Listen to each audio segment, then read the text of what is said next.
A mop in his hand, a blue uniform on his back, everyone ignored him. They thought he was just a janitor, until a patient in the ICU was writhing in excruciating pain, and he quietly approached the bed and said, "I can help you." Welcome to Hearth Stories. Before we begin this powerful story, please tell us in the comments which city you're watching from today. And if you believe stories like this need to be remembered, hit that subscribe button to help ensure they're never forgotten. Martin Bradley was 68 years old and worked as a janitor at Riverside General Hospital. Every morning at 6 a.m., he would arrive at work, put on his blue uniform, grab his cleaning supplies, and start walking the corridors. Everyone knew him, but no one really talked to him. Some would say, "Good morning, Martin," and he would reply, "Good morning, doctor." But that was it. He had worked at this hospital for 15 years, and no one had ever asked him a personal question. Where he came from, what he used to do, why he was working as a janitor at his age. Nobody cared. Martin's office was in the basement of the hospital, a small room among the machines. On the wall hung an old calendar. On his desk sat his thermos of coffee and the homemade sandwich he brought every day. No one ever came down to that room. There wasn't really a reason to, anyway. Dr. Rebecca Chen was the hospital's youngest and most ambitious surgeon. At 32, a Harvard Medical School graduate, everyone's favorite doctor. When she saw Martin, she would give him a polite smile and say, "Hello," but her eyes never lingered on him. To her, Martin was just part of the hospital, like the paintings on the walls or the benches in the corridors. "Martin, there's blood on the 3rd floor. Can you clean it up?" they would say, giving him orders.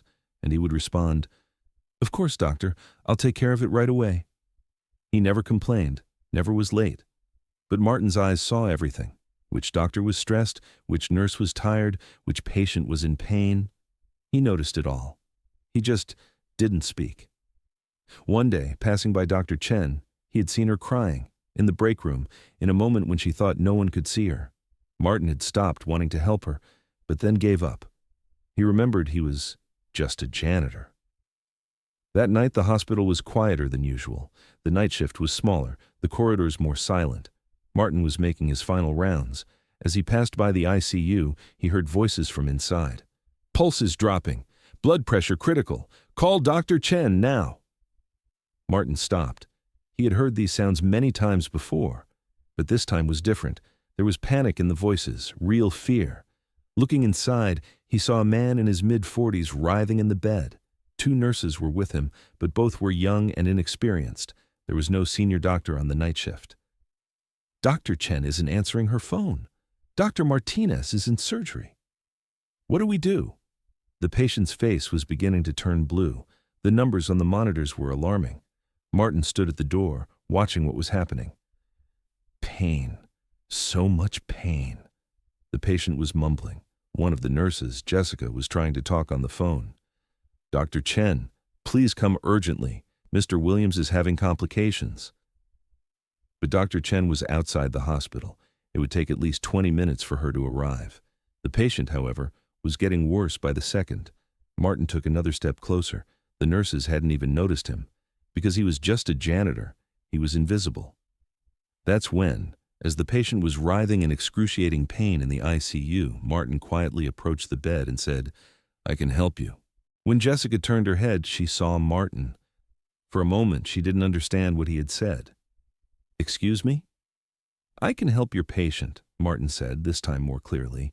Jessica's face showed an expression of confusion.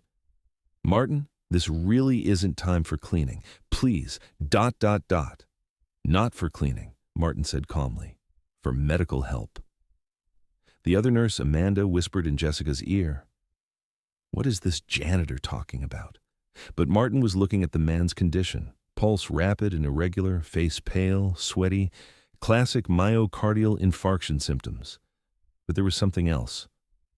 "How long has this man been in this condition?" Martin asked. Jessica looked at him with bewilderment. "What do you mean?" "When did his pain start? Where did it start? In his chest or his arm?" Jessica thought before answering. These were questions a doctor would ask. "It started in his chest 4 hours ago, then spread to his left arm. But now he also has back pain." Martin nodded. Did you do an EKG? Yes, but can I see the results? Jessica didn't know what to do. She had known this man for 15 years, saw him cleaning every day. But now she was looking at him like he was someone completely different. Martin, you're a janitor. You can't treat patients. The patient groaned again. His pain had intensified even more. Martin turned to Jessica. Jessica, you've been working here for 8 years. You see me every day. Now I'm asking you, have you ever really seen me? This question surprised Jessica. What did he mean? If Dr. Chen doesn't come, this man will die. You know it. I know it. Let me help him. Jessica's phone was ringing, but she was looking at Martin. There was something in this man's eyes. Determination, knowledge, confidence. Okay, she finally said, but if something happens? Nothing will happen, Martin said and approached the patient. When Martin came to the patient's side, all his behavior changed. He was no longer Martin the janitor. When he moved, spoke, touched the patient, everything was different.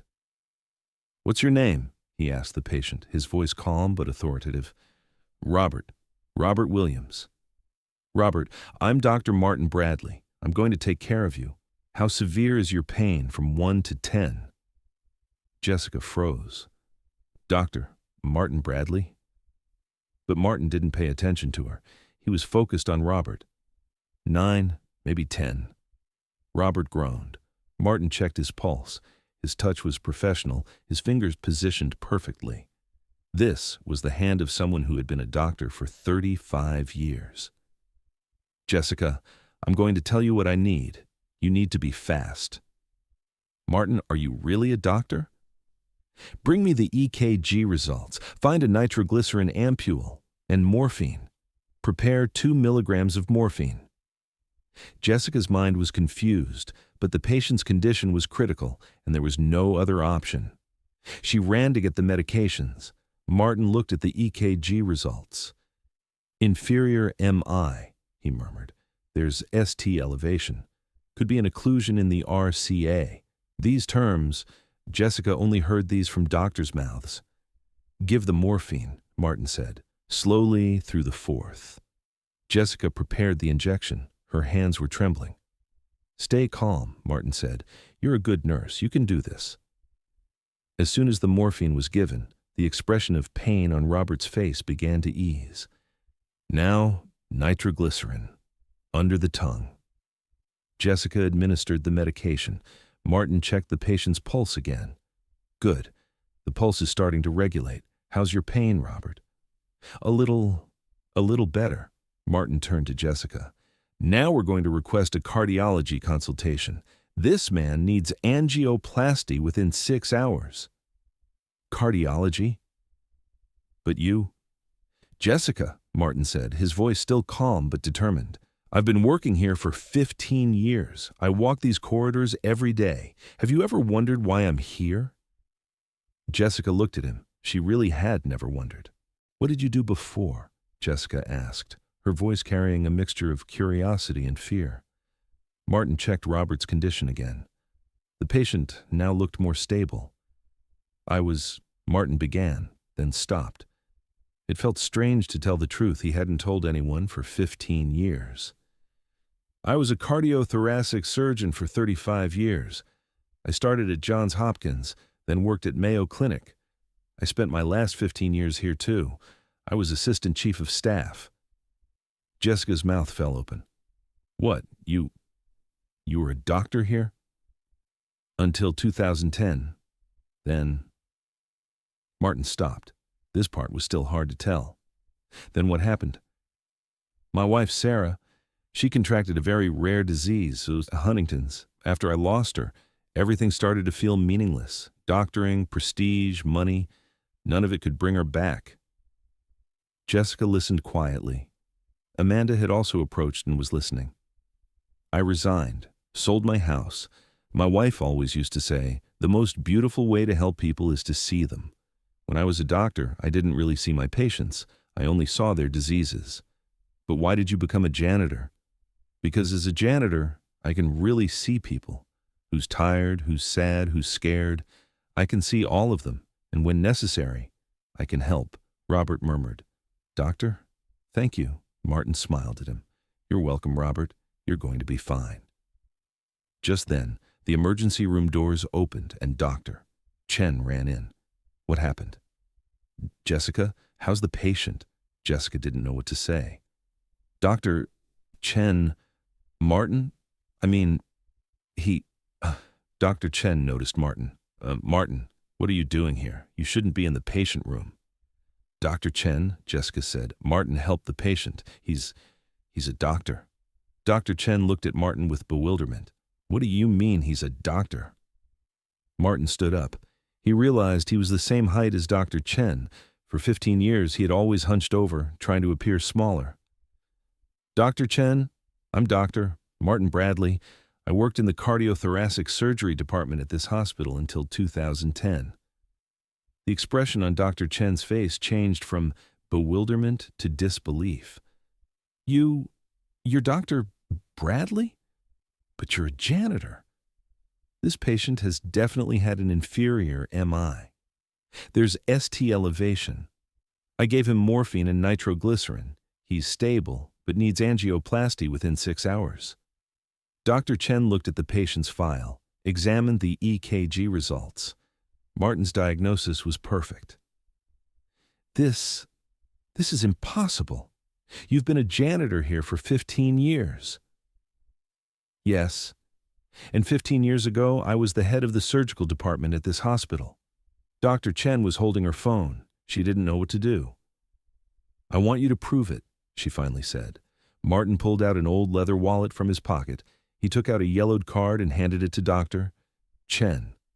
Medical license, still valid. I renew it every year. Dr. Chen examined the card. Dr. Martin Bradley, MD cardiothoracic surgery, Johns Hopkins, Mayo Clinic, ... There was a photo at the bottom of the card. Martin from 15 years ago, younger, in a suit, smiling. Is this real? You can check the archives, or ask Dr. Harrison. He'll remember me. Dr. Harrison was the oldest doctor in the hospital. He had been working here for over 40 years. I'm going to call Dr. Harrison, Dr. Chen said. Martin shrugged. Call him, but first, transfer this patient to cardiology. Let's not waste time. Dr. Chen was still in shock, but the patient's condition was urgent. Okay, I'm calling cardiology. During the phone conversation, Jessica approached Martin. Why did you hide this for 15 years? Because I didn't need to be a doctor. There are many ways to help people. But you're a real doctor. Why are you working as a janitor? Martin looked at Robert. The man was now breathing comfortably. Jessica, have you ever really seen me in the last 8 years? Have you ever talked to me? Jessica lowered her head in shame. As a janitor, I became invisible.